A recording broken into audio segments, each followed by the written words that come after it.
আসসালামু আলাইকুম আরহামাতুল্লাহি ওবারাকাতুহু। প্রিয় দিনী মুসলিম ভাই ও বোনেরা, আশা করি আল্লাহর রহমতে অনেক অনেক ভালো আছেন। আমিও আপনাদের দোয়ায় আল্লাহর রহমতে অনেক অনেক ভালো আছি। প্রিয় দর্শক, আজকে আপনাদের সামনে নতুন একটি ভিডিও নিয়ে আসলাম। এই ভিডিওটি মাছের কাঁটা ফুটলে কোন দোয়া পড়লে গলার কাঁটা নেমে যাবে ইনশাআল্লাহ, সেই দোয়াটি আজকে আপনাদের দেখাবো এবং শেখাবো। যদি শেখেন তাহলে ইনশাআল্লাহ গলায় ফুটে যাওয়া কাঁটা, বেঁধে যাওয়া কাঁটা নেমে যাবে। দোয়াটি আপনার স্ক্রিনে দেখতে পারতেছেন। দোয়াটি হলো, একবার পড়ে শোনাই।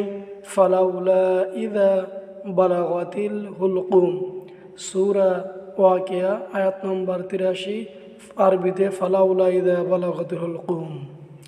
এবং দোয়াটি আর একবার দিয়ে আছে স্ক্রিনে একটি ছবি, এটাও দেখে নিতে পারেন।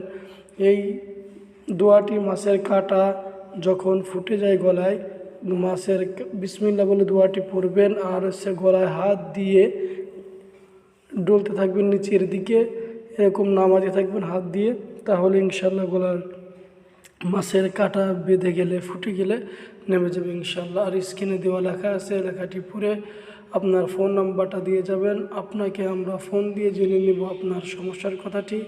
আশা করি সমস্যার সমাধান হবে ইনশাআল্লাহ। আজ এই পর্যন্তই। ভালো থাকবেন, সুস্থ থাকবেন।